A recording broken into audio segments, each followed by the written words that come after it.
Welcome everybody. My name is Anthony Palmiotto and I teach two classes at Point Loma High School. I teach video production and I teach cinematic arts, which is my advanced class. So real quick, let's just start with the sites you need to know from my class. So I'm going to share my screen. And right off the bat, you kind of see that in order to get to my Google Classroom, you have to go to Point Loma High School's website. You go to the teachers page. Then if you scroll down all the way here and you find Anthony Palmiotto, this handsome young man, standing next to John Travolta and Samuel Jackson, you get the course codes from my Google Classroom. And this is how the kids log into Google Classroom. And this is my first period class. And I'm trying to make this super, I guess, the only way to say it as easy as possible for the kids to navigate. I think there is a lot going on. They have a lot to deal with. So the very first page is called the stream. And at the bottom of it has my Zoom meeting, which is every day. And this is first period. And then if you were to back out, it would take you to second. Then this is my second period class. And here's my third period class, cinematic arts. And they're all set up relatively the same exact way. The kids will click on the page and they can see the assignments. They can see the Zoom link. They can go to the classwork page and they can see tomorrow, at least if actually in all the classes, but if you were go to video production, tomorrow they have an outline for their next project due and 8 kids have already turned it in. And I'm not sure what the other 23 are waiting for. I'm sure they're hard at work right now on it. I am not putting grades in Google Classroom. This is just going to be for the assignments. The grades for their assignments will be in PowerSchool. So the easiest way for you guys to keep a track of the kids, honestly, is just to be aware of the assignments and to go into PowerSchool. I'm never more than a week behind on what they need to do. Both my classes are project-based. They're hands-on classes where the kids actually come in and they use technology to create videos. I never make the class 100% focused on, hey, do you want to be a filmmaker? In my class, I'm talking about filmmaking, television, broadcast journalism, marketing, advertising, social media. And this is what these kids are dialed into and they love. And what I'm really impressed with so far is the kids right now in all my classes have already created 2 videos and you can see them. It's really difficult during the normal school year to see what the kids are working on because they edit all their stuff in my classroom.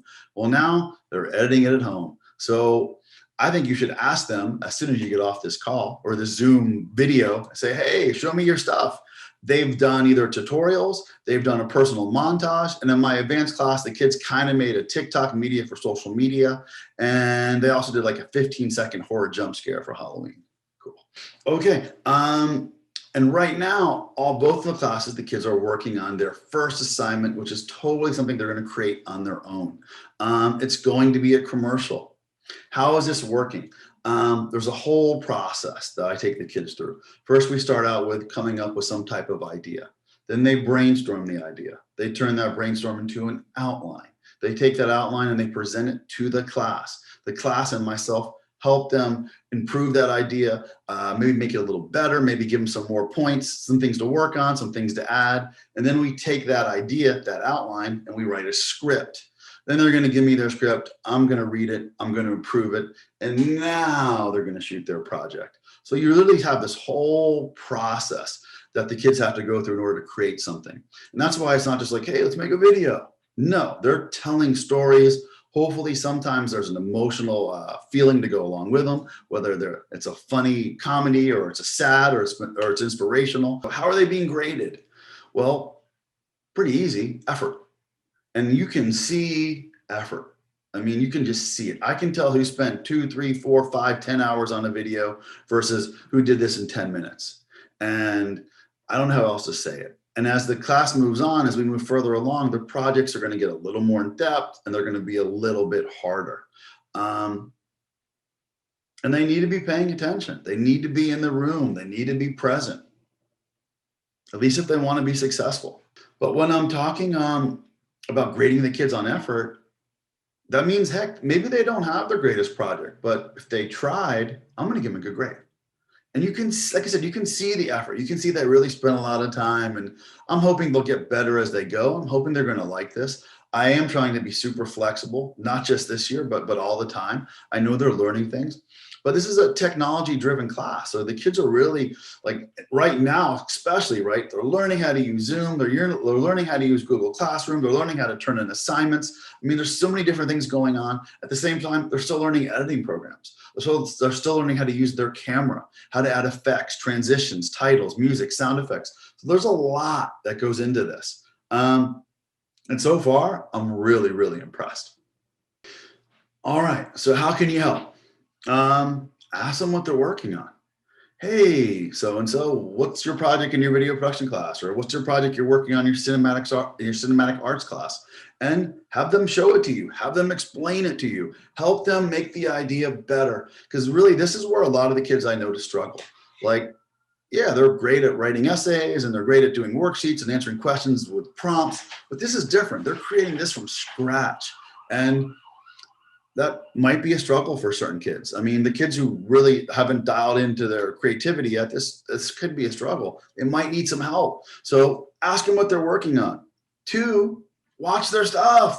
Come on, look at their projects. You can know right away, was that good? Ask them, was it the best one in the class? Ask them why it wasn't. Ask them how they can make it better. You can help. And then you need to keep track of them in PowerSchool.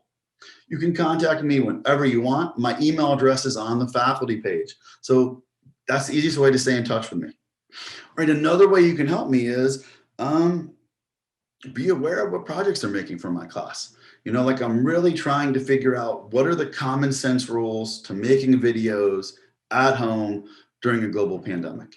And that's where I can use some support, and I can use some extra eyes, and I can use some supervision. I don't want to make the situation any worse, but I am going to okay everything they do. Like, I do want to say, yes, that's a project I want to see, and that's a project I don't want to see.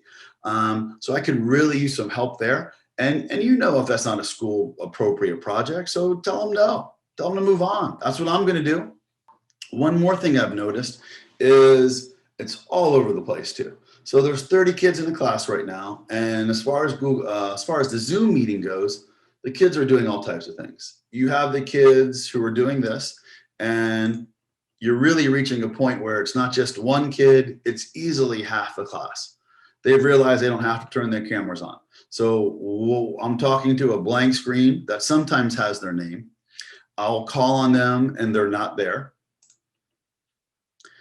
I will literally say, hey guys, class is over, and leave, and they're still there. So I know they're not paying attention. One thing I would love for you to do, like, please do this. As soon as you're done watching these videos, go onto your phone bill, please, and open it up. And if your kids are using your Wi-Fi right now, you can see all of their phone activity. You can see, oh my goodness, little whoever spent hundreds of text messages during their school day today.